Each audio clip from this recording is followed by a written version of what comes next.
Bonjour, vous êtes sur Random Academy Pilot et c'est Nebal. Depuis que Disney a récupéré la licence Star Wars et a rechargé Marvel de produire des BD s'inscrivant dans le même univers étendu que les films, on a pu constater un certain nombre de différences par rapport aux BD antérieures de Dark Horse, pour le meilleur et pour le pire, même si je dirais globalement pour le meilleur. Notamment, les auteurs se sont montrés plus prudents, pas du genre à vouloir introduire vraiment de gros bouleversements de l'univers, ce qui est l'apanage des films et éventuellement, voire probablement désormais des séries également, même si on a parfois des cas limites, peut-être comme la mort de l'espoir.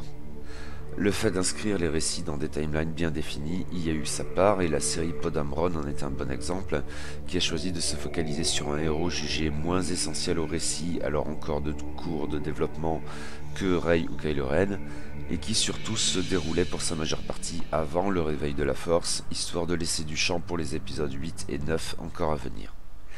Mais une autre dimension, et à mon sens davantage problématique de cette frilosité générale, c'est le relatif manque de nouveaux personnages récurrents dans l'ensemble des séries Marvel de la licence, du moins j'en ai l'impression. Même si je suppose que c'est un peu moins vrai pour ce qui est des antagonistes. L'agent T-Rex ou la reine Trios de Shutterun en sont de bons exemples, et il y en aurait d'autres, mais dont je suis moins fan, comme les Scar Troopers.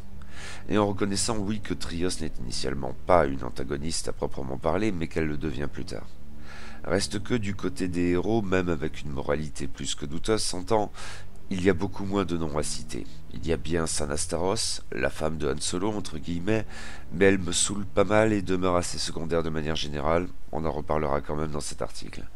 Plus récemment, Baylor Valance a été tiré de l'univers légende, ce qui est déjà une confirmation en soi de cette relative pénurie quelque part, mais il ne m'a pas encore convaincu, loin de là en fait. Et il est trop tôt pour que je me prononce en ce qui concerne la Haute République, entreprise transversale, ce qui biaise un peu. Notez qu'il en allait de même pour TIE Fighter par rapport à l'escadron Alphabet, en même temps que la BD se présentait comme une sorte de suite à Han Solo Cadet Impérial, BD elle-même une préquelle, on va dire, du film Solo. Ouf. Mais il y a une exception majeure qui, au travers d'une réaction chaîne, en a suscité quelques autres, et c'est Dr. Aphra. Apparu tout d'abord en tant que personnage secondaire, mais au rôle crucial dans la série Dark Vador de 2015, scénarisée par Kieron Gillen, et présente sur toute la durée de la dite, ainsi que dans le crossover Vader abattu et un arc de la série Star Wars, elle a été récompensée de ses talents et de son charisme en obtenant ensuite une série à son nom, cas unique, et cette série a bien duré jusqu'à la fin de l'arc global de Marvel situant ses séries principales dans l'intervalle entre Un Nouvel Espoir et l'Empire contre-attaque. Et depuis, une nouvelle série Dr. Aphra a été lancée pour la période se situant entre l'Empire contre-attaque et le Retour du Jedi, la temporalité actuelle des séries Marvel régulières. Et ce n'est pas tout. Autour de Chelilona Aphra gravitent bien d'autres personnages récurrents qui ont grandi en importance et en charisme précisément du fait de cette association. En fait, Sana Staros mentionné plus haut en fait partie à certains égards, comme on le verra. Et il y a là tout un vivier pour X-Wing qui ne demande qu'à être exploré par AMG, car deux seulement de ces personnages ont à ce jour été transposés dans le jeu, et ce sont les droïdes psychopathes 000 et BT1, dès les kits de conversion pourtant. Je les adore, mais il y a encore de quoi faire, et c'est peu dire. Je me propose donc dans cette série de vidéos d'examiner un peu tout ça de plus près, et pour cette première livraison, je vais m'en tenir à Aphra et ceux qui gravitent autour d'elle avant la création de la série Dr. Aphra. Et je vais donc essentiellement parler en fait de la série Dark Vador de 2015.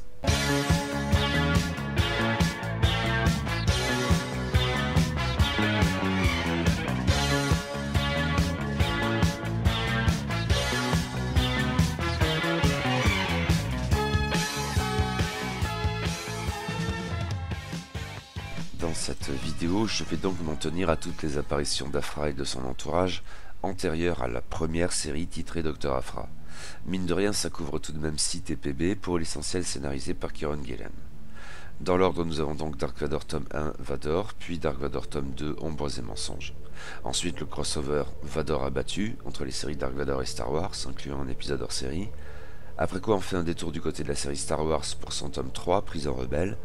Et on revient enfin à la série Dark Vador pour les tomes 3, La Guerre Shutterun, alors par la bande ceci dit en ce qui concerne spécifiquement Aphra, et 4 en bout de course, là où la série s'achève dans un feu d'artifice. A noter, l'ensemble de ces volumes, à l'exception de Prison Rebelle, attention, a été compilé dans le gros omnibus Absolute Dark Vador, très beau mais très encombrant et guère maniable, et c'est sous cette forme que j'ai lu l'essentiel de tout ça. résumant un peu à la hache laser ce qui se passe dans ces 6 albums, en essayant autant que possible de s'en tenir en ce qui concerne directement Aphra et son petit groupe.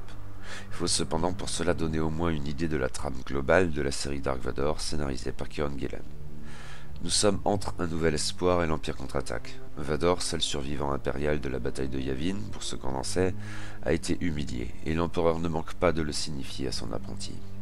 En fait, Palpatine laisse entendre que si Vador ne redresse pas la barre d'une manière ou d'une autre, il n'aura aucun scrupule à le remplacer, probablement en faisant appel aux créations du Docteur Silo, un parfait ersatz de savant fou qui, outre qu'il se clone lui-même, produit des cyborgs très malaisants. En attendant, Vador est relégué à un statut subalterne. Il est soumis au grand général Tag, qui n'avait jamais cru en l'étoile de la mort, y préférant une flotte de super-destroyers stellaires, et qui a été récompensé de son scepticisme prophétique en devenant le chef suprême des forces impériales quand Tarkin a fait pouf. Tag n'a pas confiance en Vador non plus, et apprécie visiblement de le tenir en laisse, en même temps qu'il délègue à des assistants, entre guillemets, le soin de surveiller le site et de lui faire des rapports sur le moindre de ses faits et gestes. Mais Vador ne reste pas passif. D'une part, il dépêche des chasseurs de primes, Boba Fett et Kersantan le Noir, afin de retrouver le pilote qui a détruit l'étoile de la mort, ou au moins d'établir son identité, car il en a sans doute une petite idée dès le départ. D'autre part, il entreprend de se constituer une armée privée et secrète sur la base de vieux droïdes séparatistes et des chaînes de montage abandonnées sur Geonosis, au cas où les choses tourneraient encore plus au vinaigre avec Palpatine. Il envisage clairement dès ce moment de le renverser.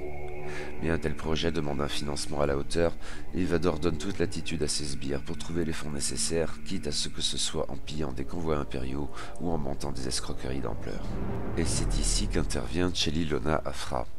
Si on lui attribue très tôt son titre de docteur et si une fameuse réplique lors de sa première apparition dans l'épisode 3 la pose d'emblée en miroir d'Indiana Jones, sa place est dans une armurerie. On la présente d'abord surtout comme une sorte de trafiquante d'armes et de droïdes au premier chef dont elle est spécialiste, plutôt que comme une archéologue à proprement parler. C'est pour ce bagage bien spécifique que Vador l'approche en personne tandis qu'elle est à la recherche de la matrice de personnalité 000, un droïde de protocole reconverti en tortionnaire sadique et totalement ingérable qui prend la poussière depuis des siècles, l'initiative Tarkin ayant entre-temps tenté d'en faire quelque chose et échoué. Aphra le réveille ainsi en lui attribuant 2 maîtres, Vador et elle, ce qui sera d'une importance cruciale par la suite et qui explique au passage les prérequis de faction de cet équipage dans X-Wing. Puis, grâce à 000, elle peut ensuite faire de même pour BT-1, d'où le même prérequis de faction dans X-Wing, qu'elle avait déjà récupéré, un prototype de blastomech de l'initiative Tarkin, soit en apparence un astromech tout ce qu'il y a de banal, sauf qu'il cache dans sa toute petite structure des missiles et des lance-flammes à foison, de manière totalement irréaliste, mais ça fait partie de la saveur du personnage. Les 2 droïdes demeureront liés par la suite, l'un n'ira presque jamais sans l'autre. Aphra sait qu'elle n'a pas le choix, elle doit exécuter les volontés de Vador. Mais elle sait aussi et le lui dit qu'elle se doute bien que notre asthmatique préféré la tuera quand il n'aura plus besoin d'elle. Cela semble lui convenir d'une certaine manière. Elle éprouve un certain respect pour Vador en fait et pour ce qu'il incarne. Elle lui demande juste une chose, quand le moment sera venu qu'il fasse usage de son sabre laser. Surtout qu'il ne l'expulse pas dans l'espace, perspective qui la terrifie. Réplique à noter, elle aura son importance plus tard. Quoi qu'il en soit, après diverses péripéties sur Geonosis ou face au Docteur Silo, le TPB se conclut sur une scène importante. Boba Fett apprend au sombre seigneur des Sith l'identité du pilote ayant détruit l'étoile de la mort. Il se nomme Skywalker. On passe au 2e tome de la série Dark Vador intitulé Ombres et mensonges, un titre approprié tant les secrets, les manipulations et les traîtrises abondent dans ce TPB. Nous voyons d'abord une petite bande constituée d'Aphra, 000, BT-1, Kersantan le Noir, Bossk, IG-90 et B-Box se livrer à un audacieux casse, mais il se trouve qu'Aphra et Kersantan doublent les autres, récupérant l'essentiel du magot. Bien sûr, Aphra ici obéissait aux ordres de Vador, lequel se voit confier par Tag la mission d'enquêter précisément sur ce vol en compagnie de l'inspecteur Tanot, le replaçant bien plus compétent d'un premier assistant vite éliminé. Il fait ce qu'il faut pour détourner les soupçons, ce qui n'est pas si simple, si l'enquête s'oriente sur une cellule rebelle appelée les Diables de Plasma, dont à vrai dire l'existence même suffit à tout complexifier. Mais Vador a aussi confié à Aphra une mission plus mystérieuse. Elle doit retrouver un entrepreneur de pompes funèbres qui officiait sur Naboo. Et ce Comodex Tan s'était occupé des funérailles de Padmé Amidala. Pour lui extorquer des renseignements, Afra n'y va pas par quatre chemins et permet à Triple Zéro d'exercer ses talents de tortionnaire avant d'exécuter le pauvre homme. Je crois que c'est un des passages les plus sombres de la carrière d'Afra. Ici, son amoralité noue vraiment le ventre. Commodore Stan, en revanche, gagne notre estime. Il confirme que Padmé était enceinte au moment de sa mort, ce qu'il paraissait difficile de nier. En revanche, jouant sur les questions biaisées d'Afra et Triple Zéro, il parvient à dissimuler le fait que la sénatrice était enceinte de jumeaux. Oui, elle a accouché d'un fils, mais il réussit à cacher l'existence de la fille. Notons que cette scène assez douloureuse est aussi l'occasion pour Afra d'expliquer pourquoi, toute racaille qu'elle soit, elle envisage l'Empire d'un œil assez favorable. Disons dès l'instant qu'il ne vient pas trop l'ennuyer, elle. Mais on y reviendra plus tard en creusant un peu le personnage. Vador a ensuite une autre mission pour Afra. En effet, Tag a confié la tâche de retrouver le pilote qui a détruit l'étoile de la mort à Carbine, une des créations de Silo. Un cyborg Mon Calamari est de toute évidence un grand admirateur du général Grievous. Maintenant que Vador sait ce qu'il en est de l'identité de ce pilote, il ne peut pas se permettre qu'un autre que lui le retrouve. Il avance officiellement que c'est une vengeance personnelle qui l'anime, mais charge en secret Afra de retrouver Skywalker avant Carbine. Et là, les choses se compliquent avec notamment l'implication de la Mise, qui est une sorte d'indique ultime. Afra avait déjà eu recours à ses services pour retrouver Commodore Stan, et maintenant c'est Skywalker qu'elle veut. La Mise lui dit qu'il se trouve sur une planète du nom de Vrogasvas. Mais l'enquête sur le vol et les diables de plasma conduit justement Vador et Tanot auprès de la Mise. L'indique est sur le point de tout balancer, aussi Vador le tue-t-il avant qu'il ne puisse l'incriminer via Afra.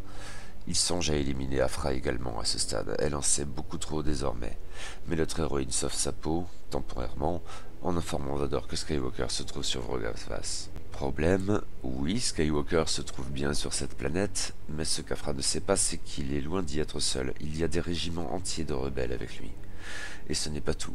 Carbine avait bien compris que Vador attachait beaucoup d'importance au fait de retrouver le pilote rebelle en personne, s'il n'était pas forcément certain de ses motivations. Il a fait en sorte de savoir où Vador se rendrait pour enquêter, et il est prêt à intervenir avec tout l'appui officiel de l'Empire derrière lui. Du coup, sur Vrogasvas, Vador devra peu ou prou affronter seul à la fois un énorme contingent de rebelles, et outre Skywalker, cela inclut tous nos héros classiques, la princesse Leia, Han Solo, Chewbacca, etc., et un contingent pas moins redoutable d'impériaux avec Carbine à leur tête. Afra réalise un peu tardivement que tout cela était une sorte de piège et qu'elle a envoyé Vador en plein dedans. On passe donc au crossover Vador abattu qui, après un fabuleux épisode hors série, scénarisé par Jason Aaron, alors en charge de la série Star Wars et magnifiquement illustré par Mike Deodato Jr., alterne entre les séries Star Wars et Dark Vador. Et disons-le d'emblée, j'aime beaucoup cet album. C'est probablement le TPB que j'ai préféré dans toutes les BD Marvel de la licence, avec La Mort de l'Espoir, le tome 9 de la série Star Wars scénarisé par Gillen. Parce que c'est ultra épique, hein, Vador seul contre tous, c'est bourré d'action et de rebondissements, certains personnages y gagnent en complexité, dont Afra elle-même, mais aussi d'une certaine manière Han Solo et Leia dont l'opposition est très bien vue, et c'est graphiquement très bon, l'épisode inaugural notamment. Mais l'idée de base, c'est donc bien Vador seul contre tous. Et ça commence dans l'espace avec Dark Vador dans son Tyrannus X1 qui sème la destruction parmi les X-Wing T-65 rebelles. Il pilote comme personne et la force est avec lui. Mais Luke Skywalker est donc là et perçoit bien que c'est une opportunité unique de se débarrasser de celui qu'il ne sait pas encore être son père.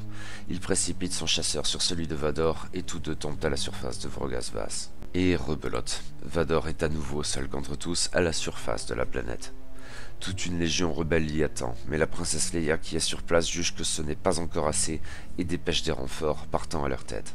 Or, même une escadre entière de Y-Wing ne peut pourtant pas faire grand-chose contre Vador au sol. Mais Leia est prête à tout sacrifier pour abattre Vador. Elle-même, oui, mais aussi de nombreuses troupes rebelles, et même Luke, ce pourquoi Han la critique. Lui, avec Chewie, il ira sauver leur ami. Han l'emporte clairement au plan moral ici. Et en définitive, Leia comprendra son erreur.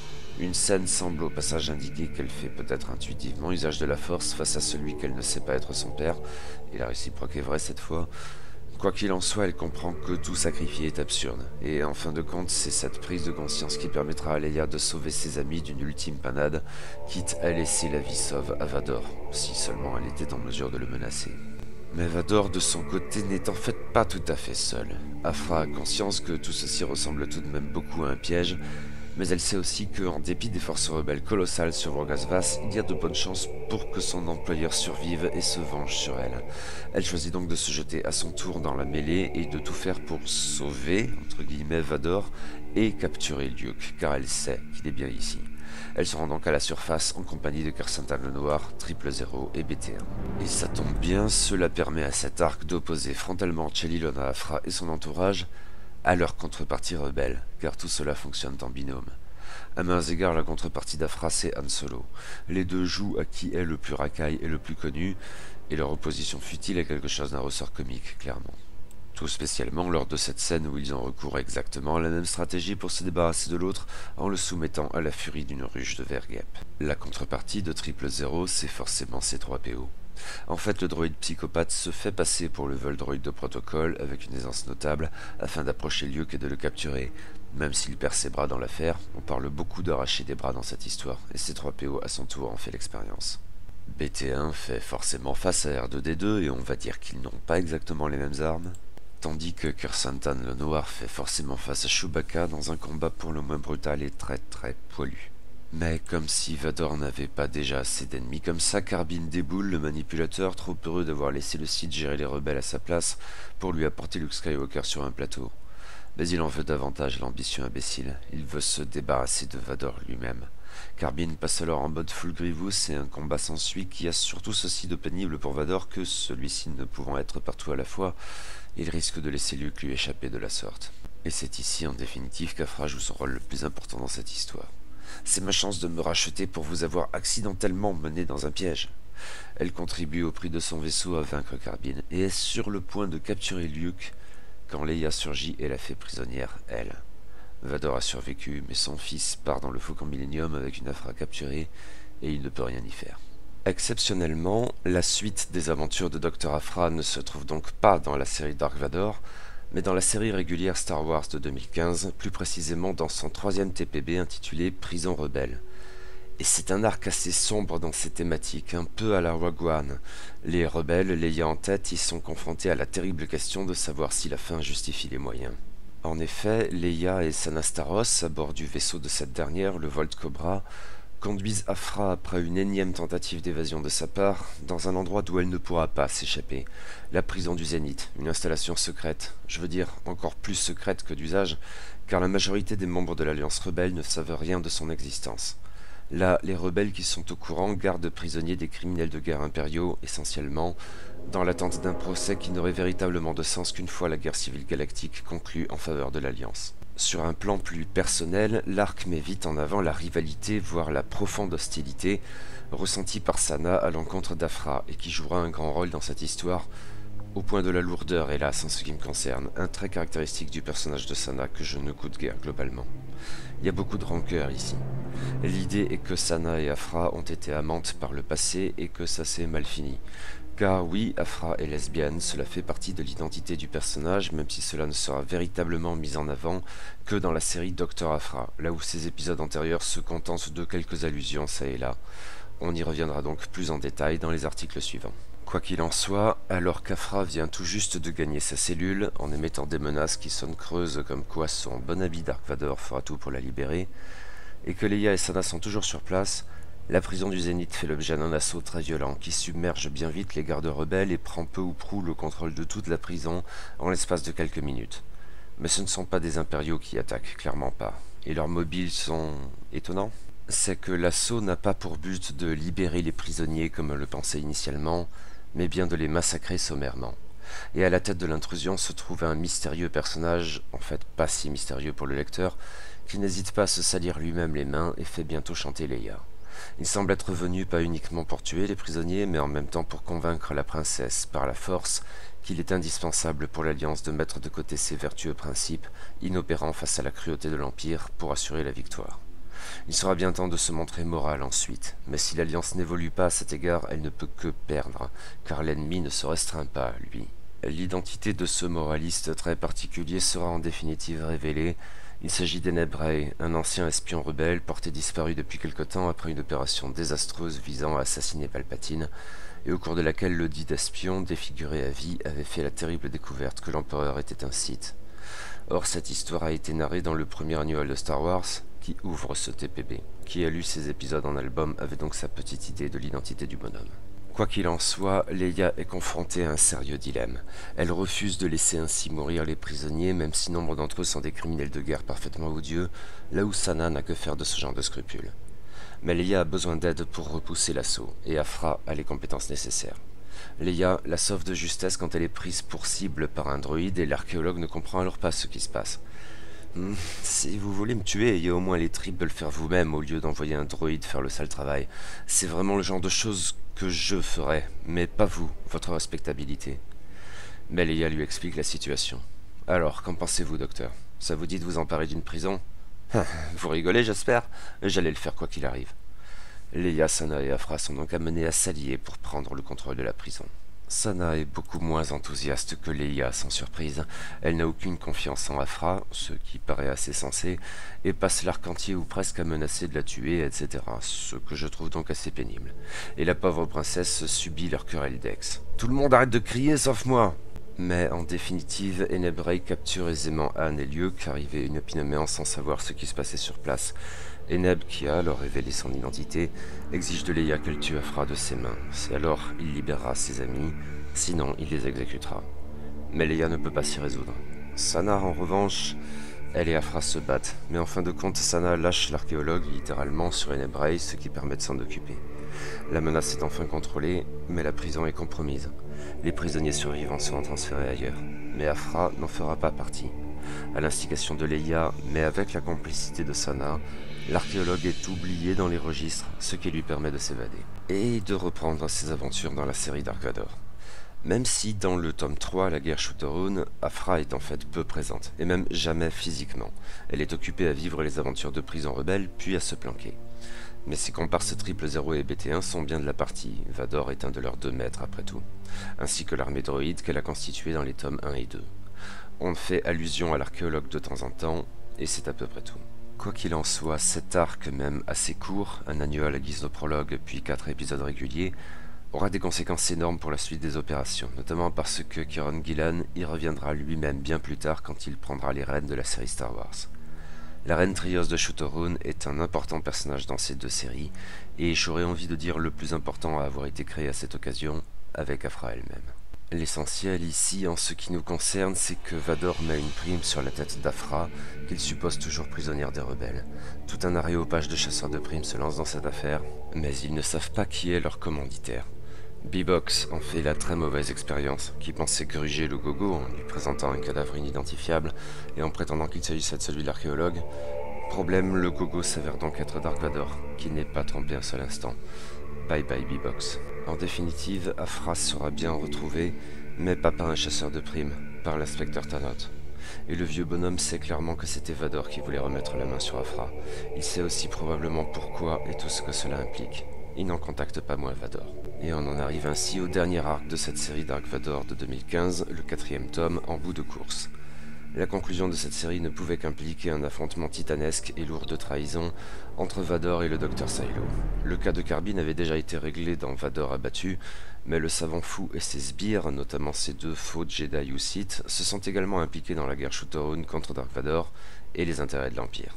La portée de leur intervention ne laisse plus aucune ambiguïté à ce stade. En péchant par ambition, Silo est devenu un traître à l'Empire, et Vador, en réglant son cas, peut à la fois regagner les faveurs de Palpatine, ce que l'empereur lui-même lui laisse entendre, c'est à ce moment-là d'ailleurs, qui lui révèle en personne que Silo faisait partie des scientifiques qui avaient sauvé Anakin Skywalker sur Mustafar en concevant les systèmes de survie de son armure, et il peut aussi dissimuler, si possible, le vaste complot qu'il avait mis en branle pour renverser le dit empereur. Mais ici, il y a un problème, et c'est l'inspecteur Tanot, qui sait visiblement beaucoup de choses concernant Vador et Afra, et notamment qu'elle était au service du Sith. Mais son savoir va bien au-delà. Il sait que Vador est en fait Anakin Skywalker. Il sait que le pilote rebelle est Luke Skywalker, son fils. Il sait pourquoi Vador veut le retrouver en personne. Il sait, en somme, que Vador compte renverser l'empereur. Et ça lui convient. Il pense que Vador sera plus à même d'assurer la pérennité de l'Empire que Palpatine. Même si cela implique qu'il se débarrasse de lui après qu'il lui aura révélé où se trouve Afra. Qu'importe, c'est le grand tableau qui compte. Parler avec vous a été un véritable plaisir, Anakin. Elle se trouve dans les steppes cosmataniques. Et Vador tue Tanot. Mais il doit s'occuper de Silo en personne. Il confie donc à 000 et BT1, assisté de Kersantan le Noir, La tâche de retrouver Aphra et de la lui amener, les droïdes pouvant nuire entre guillemets à Aphra parce que Vador, un de leurs maîtres, a émis un ordre prioritaire. En fait, trouver Aphra n'était guère difficile en sachant où chercher, et l'archéologue se rend sans faire davantage d'histoire. Pendant ce temps-là, là où toute la flotte impériale ou peu s'en faut s'est réunie, le combat contre Silo fait rage. Vador est assez longtemps retenu par une de ses créations, Voidgazer, et son rancor domestiqué. Elle meurt enfin, mais non sans avoir révélé que Silo et elle ont amplement eu le temps, sans que Tag ne s'en rende compte, de trafiquer les commandes du Super Destroyer Stellar Executor pour le rendre inopérant. Or Palpatine lui-même se trouve à bord, et ils peuvent ioniser toute la flotte impériale à l'exception de leur propre vaisseau semi-organique. Et c'est en gros à ce moment qu'Aphra arrive sur place à bord de la canonnière Rosituc de Kersantan le Noir. Elle se sait en très mauvaise posture, mais parvient à jouer sur les termes exacts de l'ordre prioritaire donné par Vador, de sorte qu'il soit considéré comme ayant été exécuté. Nouvel ordre prioritaire, sors-moi de ce pétrin! Initialement, elle compte fuir dans le vaisseau du chasseur de primes Wookiee, mais elle sait que Vador la poursuivra à jamais, et elle apprend aussi que Silo menace directement l'empereur. Elle décide de se rendre au secours de ce dernier, le seul à être à même de le préserver de l'ire de Vador. Laissez ce pauvre empereur sans défense tranquille, il n'a jamais fait de mal à personne. Vador, en attendant, parvient à s'occuper des divers clones de Silo en dépit d'une autre commande spéciale du bon docteur, lui permettant de paralyser l'armure énergétique du site. Mais ce dernier a la force avec lui et la technologie ne peut rien y faire. Silo meurt enfin, sans clone de remplacement. Et Vador de retourner à bord de l'Executor pour faire son rapport à Palpatine. Quand il arrive cependant, quelqu'un d'autre lui a déjà fait un rapport et très exhaustif. Aphra a tout balancé à Palpatine. Mais elle ne s'attendait pas à la réaction de l'empereur, qui félicite Vador pour son ambitieux complot. C'est ainsi que procèdent les Sith. Vador s'est décidément montré un apprenti à la hauteur, et au fond Palpatine n'en doutait pas. Le remplacer par Silo et ses monstres? Allons bon. Vador ne l'a pas déçu, ce qui vaut bien une récompense, qu'il dispose donc d'Aphra comme il l'entend. Vous vous rappelez de cette petite phrase au tout début sur Aphra exprimant comment elle souhaiterait ne pas être tuée? Vador s'en souvient lui, et il expulse l'archéologue dans l'espace. Et c'est la fin du docteur Aphra. Non, de toute évidence, non. Elle se doutait d'un truc pareil, hein.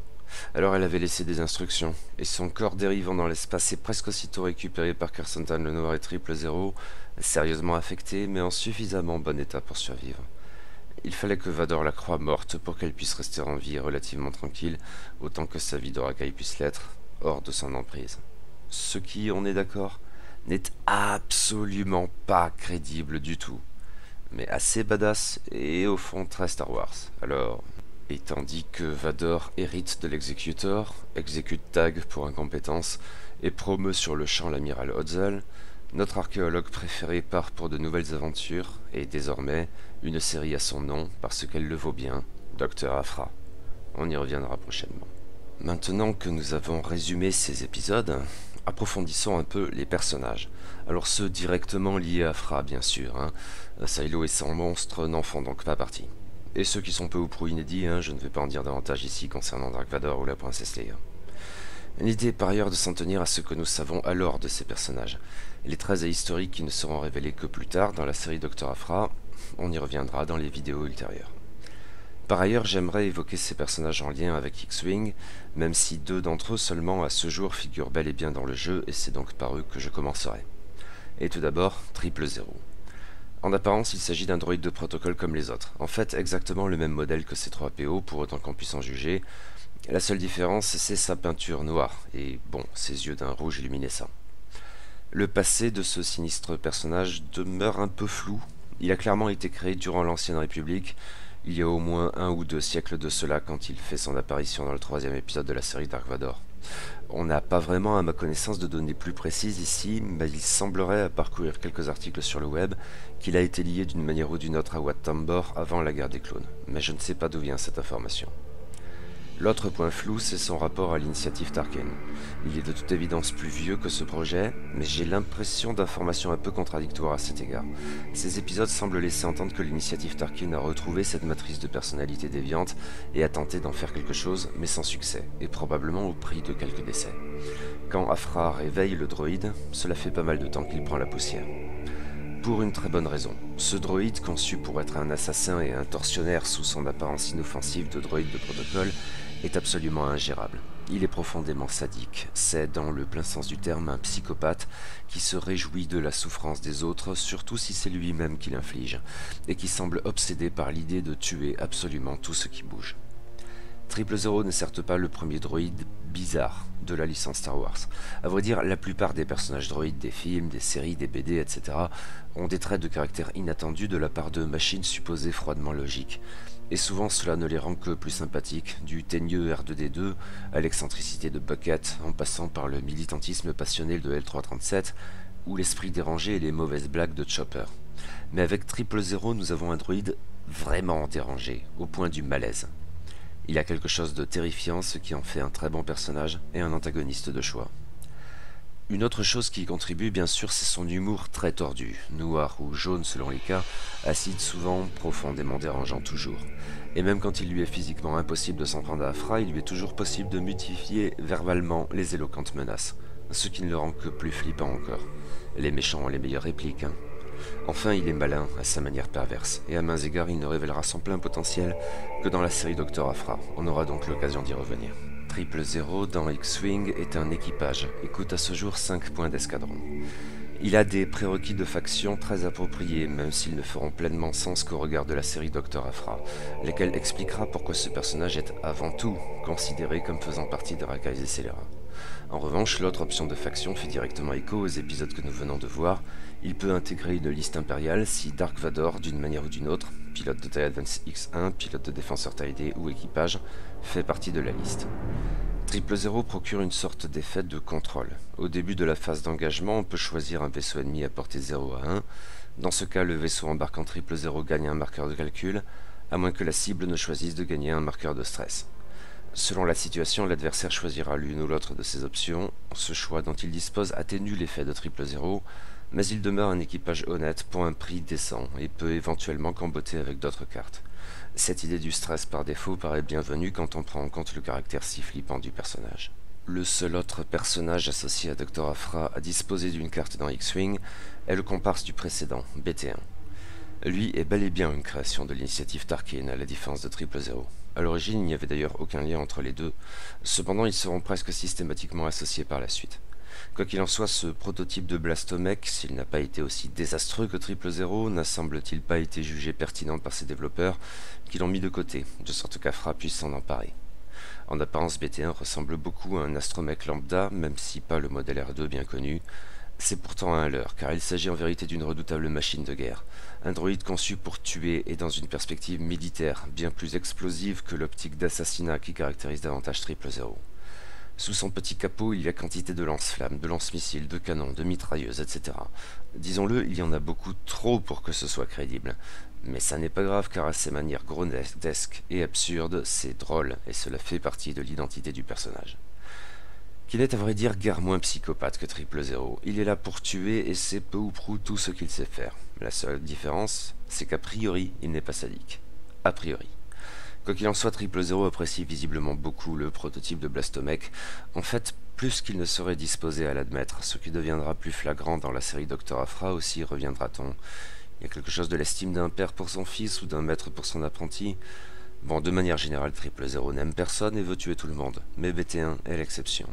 Et si le petit droïde n'exprime guère de sentiments de quelque ordre que ce soit, il compose avec ce lien qui convient tout à fait à son mode de vie.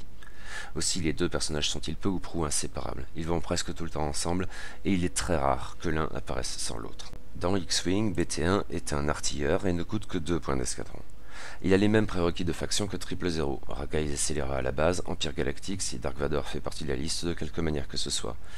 Et pour les mêmes raisons. Ils sont inséparables après tout. Et de fait, ils peuvent comboter dans une certaine mesure.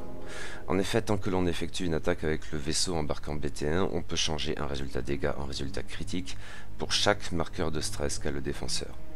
Les options pour infliger du stress à l'adversaire sont donc bienvenues ici. Cela peut inclure 000, mais aussi Asajj Ventress ou encore Forlom. En fait, si l'on ne dispose d'aucune de ces options, si l'on fait confiance en somme à l'adversaire pour se stresser tout seul, BT1 ne sera généralement pas très pertinent. Ceci dit, avec son coût très bas, je ne peux que relever qu'il fait sans doute partie des rares artilleurs pertinents accessibles, même si sous condition, à l'Empire Galactique. Ces deux cartes sont très sympathiques, pas pétées, loin de là, mais jouables. Et là, ce sont à ce jour les seuls personnages directement liés à Dr. Aphra à avoir intégré le jeu X-Wing, ce que je ne peux m'empêcher de regretter. Reste pourtant au moins 3 personnages qu'il me paraît utile d'envisager ici et qui pourraient un jour intégrer le jeu de manière assez cohérente, du moins le crois-je. Et bien sûr, la première n'est autre que Chelilona Afra elle-même. À ce stade de ses aventures, nous n'en savons pas forcément tant que cela sur elle. Son passé, sa famille, son diplôme, autant de choses qui ne seront véritablement développées qu'ultérieurement dans la série Dr. Afra. Il en ira de même pour certains de ses traits distinctifs, y compris en tant que personnage de la licence Star Wars globale. La place de la romance, voire de la sexualité, dans les récits tournant autour de ce personnage, son caractère assez mélodramatique parfois, ou étonnamment et paradoxalement sensible, la trajectoire de sa vie, on y reviendra dans les vidéos suivantes. En l'état, évoquons déjà le look du personnage. Une jeune femme aux longs cheveux noirs, aux traits parfois vaguement asiatiques selon les dessinateurs, j'ai l'impression, mais surtout ultérieurement, vêtue généralement près du corps, dans une mise pouvant en même temps rappeler celle de Han Solo. Débardeur blanc, gilet de cuir sans manches, ceinturon très cowboy ou cowgirl, mais pantalons et bottes qui ont quelque chose de vaguement militaire à l'ancienne. Les bras souvent nus, qui arborent des tatouages électroniques, et avec cet étrange casque d'aviateur antique souvent vissé sur le crâne. Un dernier accessoire assez particulier qui peut évoquer peut-être Hera Syndulla en même temps. Les deux se croiseront un peu plus tard. On l'a vu, l'archéologue qu'est le Dr. Afra dans ses premiers épisodes la figurant a avant tout quelque chose d'une trafiquante d'armes, et notamment de droïdes. En même temps, il apparaît très tôt qu'elle ne se contente pas de faire dans la contrebande. Elle sait traquer les plus belles pièces sur la base de recherches solides qui peuvent effectivement impliquer des connaissances académiques. Elle sait en outre programmer et réparer des droïdes, notamment avec une grande habileté, ce qui là encore la distingue d'une vulgaire contrebandière même spécialisée. C'est pour cela que Vador a recours à ses talents. Et d'une certaine manière, c'est aussi pour cela que Leia la libère dans Prison Rebelle. Mais en temps normal, elle s'associe volontiers aux représentants les plus emblématiques de la racaille et de la scélératesse. Contrebandier, pour le coup, chasseur de primes, espion, voleur, assassin. Ce qui est lié à sa moralité pour le moins ambiguë. Même en considérant comme un cas à part le détestable épisode où Afra laisse Commode Extan aux mauvais soins de 000, son nadir éthique et la plus éloquente démonstration de ce qu'elle peut vraiment faire des trucs dégueulasses, Afra est de manière générale une spécialiste des sales coups, c'est comme si elle avait la trahison dans le sang. C'est un ressort narratif en fait. Elle trompe à peu près tous ceux avec lesquels elle s'associe, et ces associations le plus souvent ne durent donc guère. C'est un très égoïste impératif de survie qui motive ses trahisons à répétition, plus qu'une véritable volonté de nuire, mais pour ceux qui sont ainsi envoyés sur les roses, la distinction est pour le moins spécieuse. Et pourtant, nombre d'entre eux y reviennent malgré tout. Ce qui tient au charisme et au talent du personnage, mais peut-être aussi à ce que les autres en ont fait souvent et malgré tout une meilleure opinion à son sujet qu'elle-même. Là encore un thème qui sera surtout développé dans la série Dr. Afra. La question déborde sur ses opinions politiques, si c'est seulement le bon mot pour qualifier une vague idéologie qu'elle affiche de temps à autre sans que l'on ne sache véritablement s'il s'agit de lard ou de cochon. Afra est de toute évidence une individualiste et croit en elle, au mieux, plutôt qu'en une quelconque cause. Si l'on raisonne dans les termes des factions de X-Wing, elle fait incontestablement partie des racailles et scélérats. Cependant, dans ses premiers épisodes la figurant, et plus tard dans la série à son nom, Afra explique à plusieurs occasions, et notamment dans des situations où mentir ne lui serait d'absolument aucune utilité, qu'elle éprouve une certaine sympathie pour la cause impériale. Non sans une certaine hypocrisie bien commune, hélas. Elle est un héros de l'ordre de l'autorité pour les autres, mais de la liberté pour elle-même. Reste que ses sentiments en la matière semblent relativement sincères, si plus ou moins cohérents. Son passé éclairera ses opinions, en même temps que ce qu'elle vit au présent pourra les faire évoluer. On y reviendra donc en temps utile. Mais il y a un dernier aspect du personnage à traiter d'ores et déjà, même si là encore la série Dr. Afra en rajoutera une couche. Afra a clairement quelque chose d'un ressort comique. Son caractère outrancier et grotesque, ses trahisons de principe, ses répliques si souvent spirituelles, ses traits si expressifs également en font souvent un personnage drôle. Je crois que c'est déjà le cas dans plusieurs des épisodes visés par cette vidéo, mais cela ne deviendra que plus sensible par la suite. Dr. Afra est de très loin la série la plus humoristique de la licence, sans que cela n'exclue le mélodrame. Oui, elle n'est qu'au début de ses aventures. Mentionnons rapidement qu'Afra dispose de son propre vaisseau spatial, l'Archange, un transport lourd de classe bellicose, initialement produit durant la guerre des clones. Un assez gros machin qui serait probablement un gros socle au moins dans X-Wing. Mais justement, que pourrait donner Afra dans notre jeu? On pourrait la concevoir pilote sur ce vaisseau inédit, et elle n'aurait clairement rien d'un as, ou au moins équipage. Je n'ai absolument aucune idée des capacités spéciales qu'elle pourrait apporter, tout en espérant quelque chose de bien sale et bien fourbe, sans doute très racaille. En même temps, je trouve que les prérequis de faction de 000 et BT1 seraient toujours pertinents pour leur maîtresse. Racaille de base, impérial si Vador est dans le coin. N'hésitez pas à faire des suggestions. Parmi les personnages associés à Aphra dès cette époque, le plus charismatique et peut-être aussi le plus intrigant est Kersantan le Noir, le chasseur de primes Wookiee à la fourrure bleu nuit, très régulièrement employé entre autres par un certain Jabba le Hutt, et qu'on voit échanger volontiers des taloches avec Chewie. En fait, de tous ces personnages, il est le premier à faire son apparition, puisqu'on l'aperçoit dès le tout premier épisode de Dark Vador, quand il est recruté en même temps que Boba Fett pour retrouver le pilote rebelle responsable de la destruction de l'étoile de la mort. Mais le personnage est très difficile à situer dans ces épisodes. Dans un sens, il est le plus proche associé de Dr. Aphra dans toute cette affaire, et pourtant reste quelque peu au second plan, mais comme s'il souhaitait qu'il en aille ainsi d'une certaine manière. Le gain semble être sa principale motivation, et pourtant, en maintes occasions, on pourrait en douter.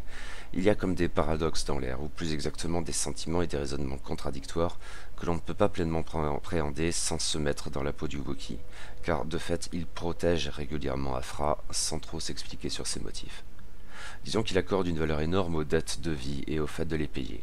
On comprendra plus tard, ou pas tout à fait d'ailleurs, le gros poilu demeurera quelque peu insaisissable, ce qui fonde ce sentiment et ce qui le perpétue. Cela réside dans son passé auquel il n'est qu'à peine fait allusion pour l'heure, mais il apparaît qu'il a passé du temps à combattre dans les arènes, et Aphra pourrait l'aider à mettre un terme à cette histoire en retrouvant ses esclavagistes. Une fois de plus, on y reviendra en temps utile. Kersantan le Noir a son propre vaisseau, lui aussi, que l'on voit à plusieurs reprises dans la BD. Aphra y fait d'ailleurs quelques séjours. Il s'agit clairement d'une canonnière Osietuk, un vaisseau anti-esclavagiste. Bien sûr, le châssis existe dans X-Wing, mais il y est réservé à l'Alliance rebelle, là où Kersantan le Noir est clairement une figure des racailles et scélérats.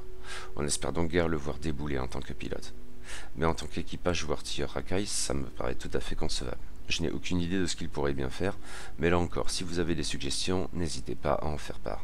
Il y a au moins un autre personnage d'importance à mentionner, et c'est Sana Starros, une contrebandière noire avec des locks impressionnantes et une tenue noire serrée ornée de bandeaux verts. Pour ce qui est des épisodes traités dans cette vidéo, elle ne figure en fait que dans ceux de la série Star Wars liée à l'arc Prison Rebelle. Et pour cause, elle est d'abord apparue dans cette série comme étant la femme de Han Solo avec beaucoup de guillemets, c'est un malentendu, rassurez-vous, et on l'y a régulièrement aperçue par la suite.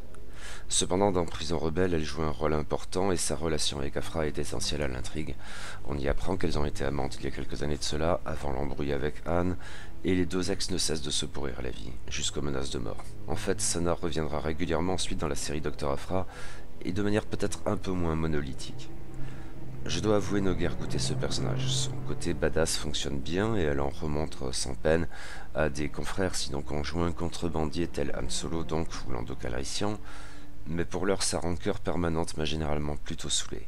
Elle rabâche sans cesse avec Solo, puis avec Aphra sur le même mode, ça se répète et c'est ennuyeux. Et le fait qu'à chaque fois Sana se montre en définitive serviable, parfois même jusqu'au sacrifice héroïque, ne la sauve pas totalement à mes yeux et sonne un peu trop facile. Je trouve ce personnage trop limité en l'état, même si un épisode spécial où elle se livre à une ambitieuse escroquerie m'avait davantage parlé la concernant, n'hésitez pas bien sûr à prendre sa défense. Sana Starros a son propre vaisseau spatial, le Volt Cobra, je dirais un socle moyen à vue de nez, et elle le manie avec adresse. On pourrait donc l'imaginer pilote, je suppose, rebelle ou racaille sur ce châssis inédit, ou équipage voire artilleur, rebelle et ou racaille.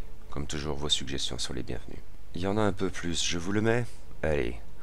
On peut bien parler d'un personnage à la carrière fort brève, puisque l'on assiste à son décès prématuré dans ces épisodes, mais qui a eu le temps d'intriguer brièvement avant cela. Il s'agit du chasseur de primes B-Box. On ne sait pas grand-chose de lui. D'apparence, il a quelque chose de mandalorien, et la taille ne colle pas. On ne le voit jamais sans remasquer son armure, aussi est-il difficile de dire à quelle race il appartient, mais il a quelque chose d'un nain. Sans doute n'est-il pas un clampin, car on le voit associé dès le départ à la crème des chasseurs de primes, dans l'équipe constituée par Aphra au service de Vador. Rebelote plus tard d'ailleurs quand Vador met une prime sur la tête d'Aphra, mais nous avons vu comment cette affaire se termine pour B-Box. Une mort très con, hein? Bah, c'était aussi le cas pour Boba Fett avant qu'il ne soit ressuscité tout récemment. Et si B-Box n'a pas eu beaucoup de plus de temps d'antenne qu'un Grido, je ne trouverais pas étonnant qu'il ait tout de même, et comme cet illustre modèle, un peu lent c'est tout, sa place dans la licence, et peut-être même dans X-Wing. Un équipage ou artilleur racaille un peu débile sur un mode High Risk High Reward? Pourquoi pas? C'est tout pour aujourd'hui. La prochaine fois, on passera à la série Dr. Aphra à proprement parler. Eh bien voilà, j'espère que cette vidéo vous a plu, qu'elle vous a intéressé. Si c'est le cas et que vous souhaitez soutenir la chaîne, eh bien merci beaucoup, je vous en prie, vous disposez de plusieurs moyens pour ce faire. Les abonnements, les commentaires, les pouces, les partages, tout cela est bienvenu. Si vous abonnez, je vous suggère aussi d'activer les notifications en cliquant sur la petite cloche, parce que s'abonner n'y suffit en fait pas. Par ailleurs, Random Academy Pilot est en partenariat avec la boutique MaxiRêve, 6 à Abbeville, et je vous donnerai les liens pour la boutique ainsi que pour sa page Facebook dans la description de la vidéo. Donc en soi, cela signifie que si vous créez un compte chez MaxiRêve, vous pouvez contacter le gérant pour l'informer de ce que vous venez de ma part. Cela vous permettra d'obtenir une remise globale de 10% sur toute la boutique. Alors merci à MaxiRêve pour son soutien, merci à vous pour le vôtre et à bientôt pour la suite.